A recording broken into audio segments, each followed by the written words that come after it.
Hi everyone, this is Alice teacher and today we're gonna go over Fantastic Mr. Fox chapter 1 to 6. We've already learned from chapter 1 to 6, but I'm pretty sure most of you guys forgot the story or lost the track of it. So today we are gonna go over it together, all the summaries together, and then we're going to do analysis together too. Okay. Chapter 1 to 6 review. Okay, here you go. Chapter 1, the three farmers. In a valley, three farmers lived on three farms. Farmer Boogies was a fat man who had a chicken farm. Farmer Boons was a short, fat man who farmed ducks and geese. Farmer Bean was a tall, skinny man who farmed turkeys and apples, which he made into alcoholic cider. All three are rich, greedy, and mean men. Can you guys see the pictures over there? The first one is Bones, and the second one is Bogus. He's fat, right? And then the third one is Bean. So, chapter 1 simply introduces the three farmers. Next, chapter 2, Mr. Fox. Near the valley, in a hole under a tree, a family of foxes lived. Mr. Fox, Mrs. Fox, and their 4 children, the small foxes, lived there. Every evening, Mr. Fox would sneak into one of the three farmers' farms and steal food for his family. The farmers hated Mr. Fox and tried to catch him, but they never succeeded because Mr. Fox was clever and took precautions like waiting for the wind to blow away from him so that they wouldn't smell him coming. One night, however, the farmers teamed up and devised a plan to find Mr. Fox's hole and wait outside it with guns. Chapter 3, The Shooting. On the night, the farmers planned to shoot Mr. Fox. The conversation in the home of the Foxes was the same as usual. Mrs. Fox told Mr. Fox what she would like him to steal for dinner and cautioned him to be careful. Mr. Fox was self-assured, not knowing that the farmers were outside waiting. He crawled up the hole slowly, sniffing for the farmers. When he was halfway out of the hole, he heard a rustle, but he thought it must have been the sound of a small animal moving nearby. When he got almost all of the way out of the hole, he saw something shiny, a gun. He jumped back in the hole just as the farmers fired the first shot. When the farmers went to see if they killed him, they found that all they did was shoot off part of his tail. The farmers were angry that they still didn't get Mr. Fox and vowed to get shovels, dig him out. Chapter 4, The Terrible Shovels. Back in the hole, Mr. Fox complained about his hurting tail, while Mrs. Fox comforted him. The foxes went to sleep without dinner. However, Mr. Fox could not sleep because of the pain in his tail. Because of this, he was awake to hear a scraping sound that he realized was the farmers digging down to their home. He quickly woke his family, and the foxes cried in fear, listening to the sound. When they saw a shovel break through their roof, Mr. Fox got an idea, and a race began with the foxes digging down further and the farmers following with their shovels. After about an hour, the foxes stopped and listened. They could no longer hear the farmers. Mrs. Fox complimented Mr. Fox for his bravery and good idea, calling him fantastic. So this is why we call Mr. Fox Fantastic Mr. Fox, the title. Okay, let's go to the next chapter. Chapter 5, The Terrible Tractors. At dawn, the farmers were still shoveling to no avail. Boggers and Boons yelled at Ben because his idea did not work and asked if he had any other ideas. He said that they could use mechanical shovels. The other farmers agreed that this was a good idea, and Boggers stayed to watch the hole while Bean and Bones got their large digging machines. They came back with two large black digging machines. They started the machines, and immediately the tree on the hill fell over the hole, grew rapidly. Down deep in the earth, the foxes heard the noise again.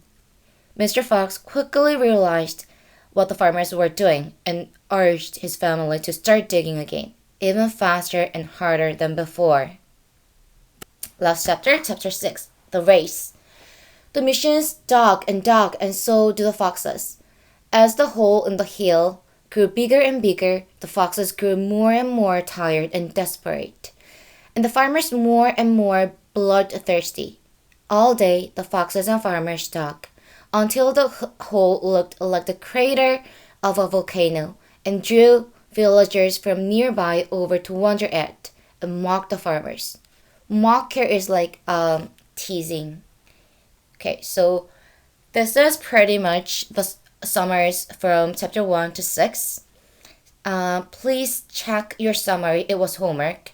Your summary and my summary. Compare them, and if you miss something, please write them down on your Mr. Fantastic Mr. Fox book. Okay.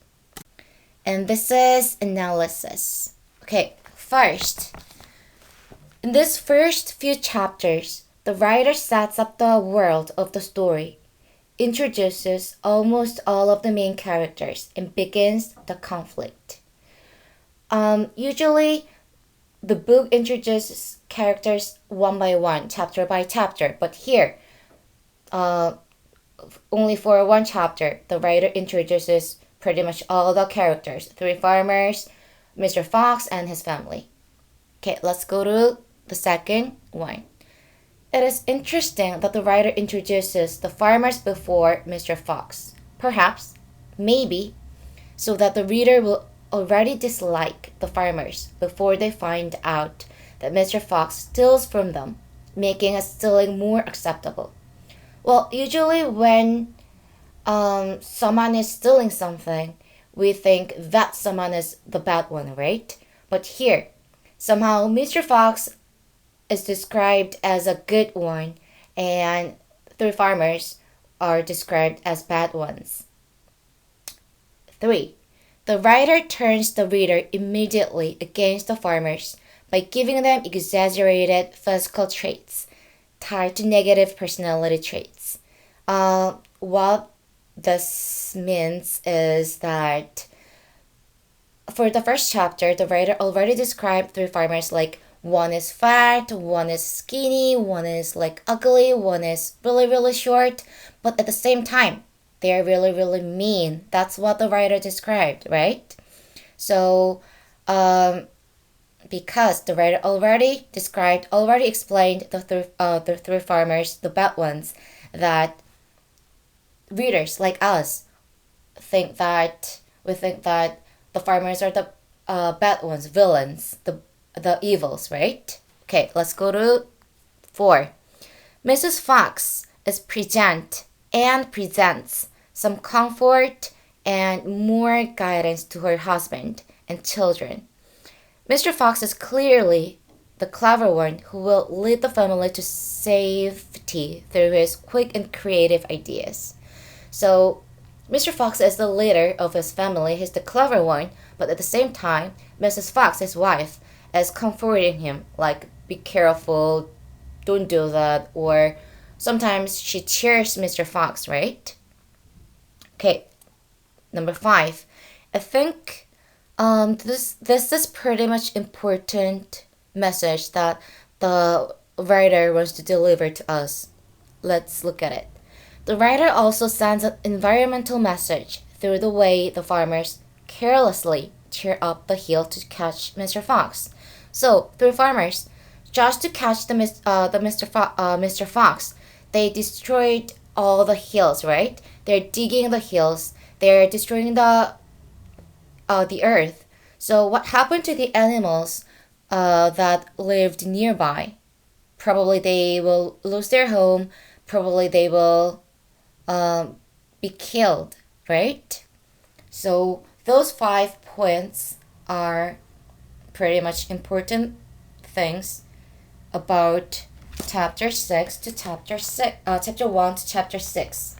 So what I want you to do is open up GC book page 44.